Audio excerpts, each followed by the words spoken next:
Your dog won't stop barking. Your neighbors are giving you looks. You've tried yelling quiet. The dog just barks louder. You've searched YouTube at 2 a.m. in desperation, and nothing seems to stick. Here's the thing nobody tells you. You've probably been trying to fix the wrong problem. Because here's the truth. Your dog isn't being stubborn. Your dog isn't broken. Your dog is communicating. And once you understand what they're actually saying, the barking almost stops itself.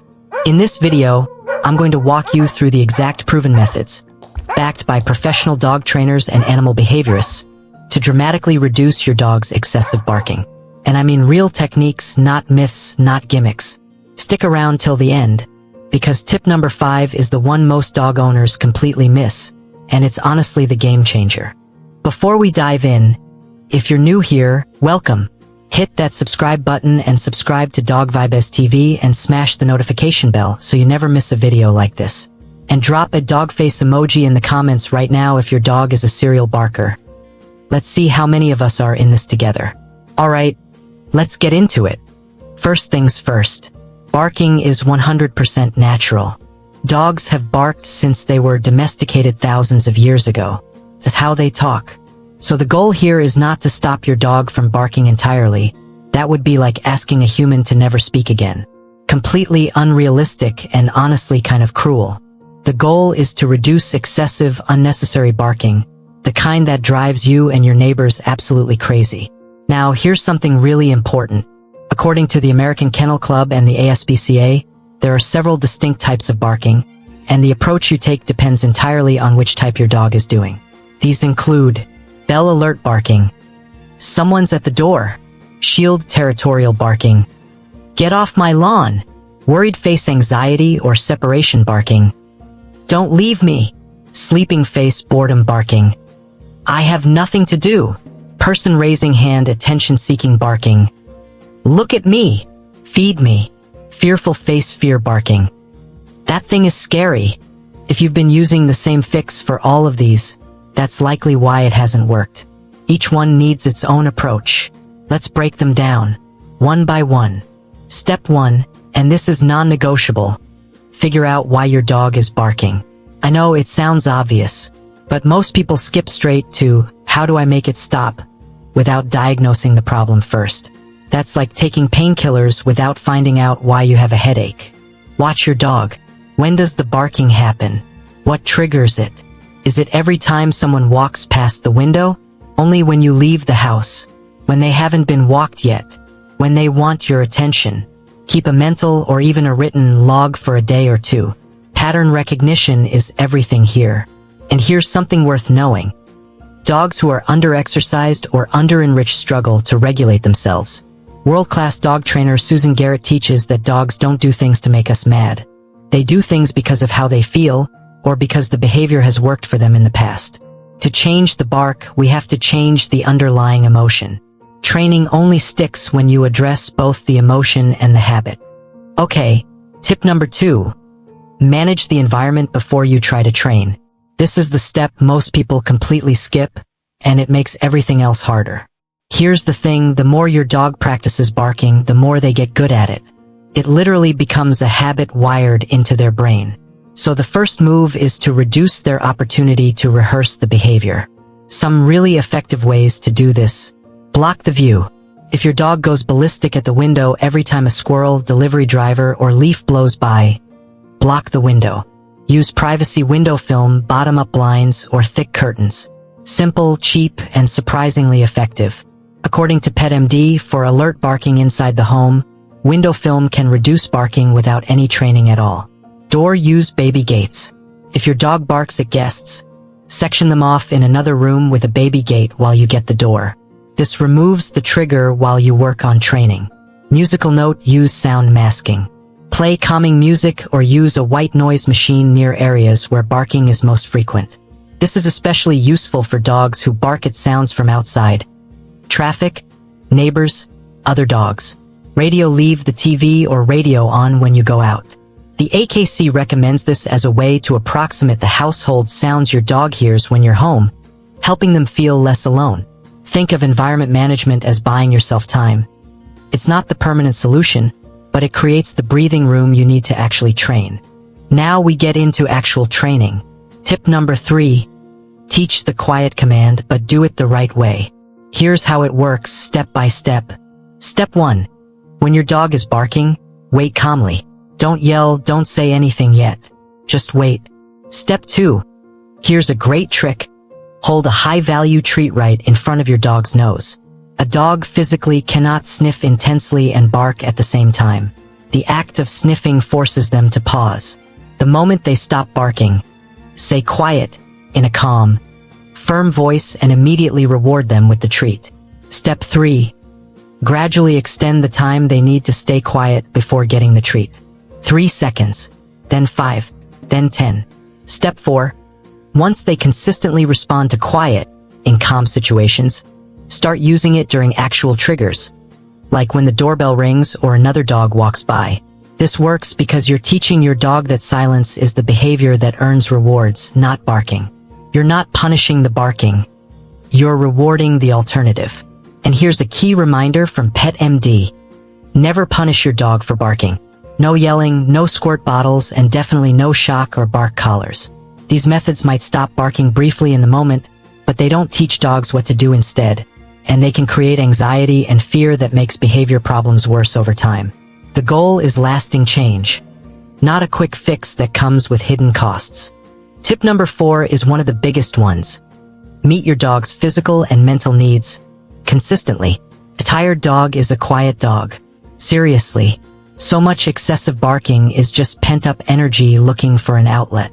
According to expert trainers, dogs need a minimum of 1 hour of exercise per day, and for high-energy breeds like Border Collies, Huskies, or Jack Russell Terriers, closer to 90 minutes is ideal. But here's what a lot of owners miss. It's not just physical exercise. Dogs need mental stimulation too, and this is honestly just as tiring for them as a long walk. Here are some great ways to do both. Bone puzzle toys and slow feeders. Instead of just dropping food in a bowl, make your dog work for it. Mental effort wears them out. Nose sniff walks. Let your dog stop and sniff everything on walks instead of speed walking them. Sniffing is mentally exhausting for dogs in the best way possible. Tennis interactive play. Fetch, tug of war, hide and seek with treats around the house. Doggy daycare or playdates. Social interaction with other dogs meets their emotional needs too.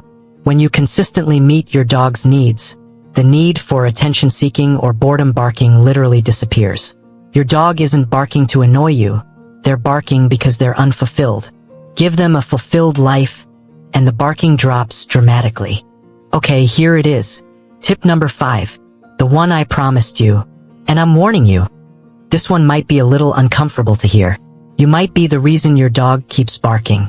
Not intentionally, but accidentally rewarding barking is incredibly common, and it completely undermines everything else you're doing. Here's how it happens. Your dog barks for attention. You look at them. That's a reward. Your dog barks at the door. You tell them to shush and give them a treat to calm down. That's a reward. Your dog barks while you're eating. You toss them a piece of food to get them to stop. That is definitely a reward. Dogs are smart. According to the BCSPCA, dogs quickly figure out that barking works to get people to do things. And once they learn that, they'll keep doing it. The fix? Ignore the barking entirely. No eye contact, no talking, no reaction. Wait for the moment they stop, even briefly. Then that is when you give them attention and praise. Yes, it will feel weird. Yes, there's a phenomenon called an extinction burst, where the barking gets worse before it gets better when you stop rewarding it.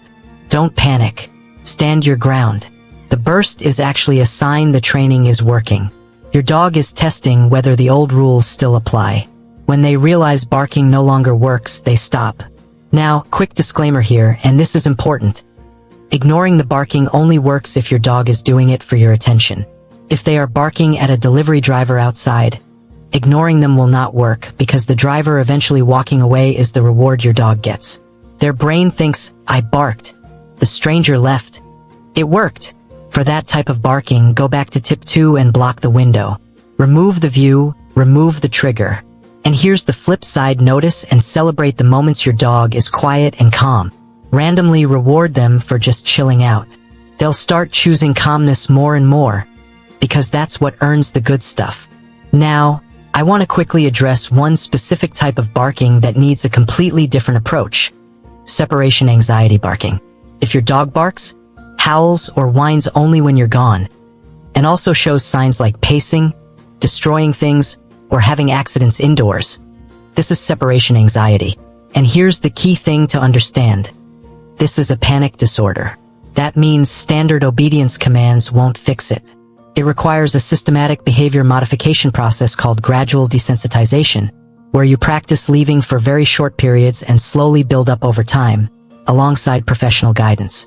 No amount of puzzle toys or quiet commands alone will fix this. The BCSBCA and Dogster both recommend consulting your vet or a certified animal behaviorist for a proper diagnosis and treatment plan. In some cases, a vet may recommend supplements or even medication alongside behavioral therapy. There's no shame in that. Getting your dog the right help is the most loving thing you can do. So if this sounds like your dog, please don't try to power through it alone. Get professional support. Alright, let's do a quick recap of everything we covered today. Tip 1. Identify why your dog is barking. It's the foundation of everything. Tip 2. Manage the environment, reduce their opportunity to practice barking. Tip 3. Teach the quiet command using positive reinforcement. Reward silence, not noise. Tip 4. Meet your dog's physical and mental needs daily. A fulfilled dog barks less. Tip 5. Stop accidentally rewarding the barking. And remember, ignoring only works for attention-seeking barking. Consistency is everything. Bonus. If it's separation anxiety, get professional help. It's a different beast entirely. Remember, your dog is not broken. They're communicating the only way they know how. Your job is to teach them a better language. And with patience, consistency, and the right approach, you will get there. Progress looks like shorter barking bursts and faster recovery, not overnight silence. Be patient with your pup and with yourself. If this video helped you, do me a huge favor. Give it a thumbs up. It really helps this channel grow and reach other dog owners who need this. Drop a comment below telling me, what type of barking does your dog do most? I read every single comment and I might just make a dedicated video based on your responses. And if you want to go even deeper, I've linked some more resources in the description below. Don't forget to subscribe if you haven't already. I post new dog training and care content every week, and I'd love to have you in the community. I'll see you in the next one. Give your pup a belly rub for me, and don't forget to subscribe to Dog Vibes TV.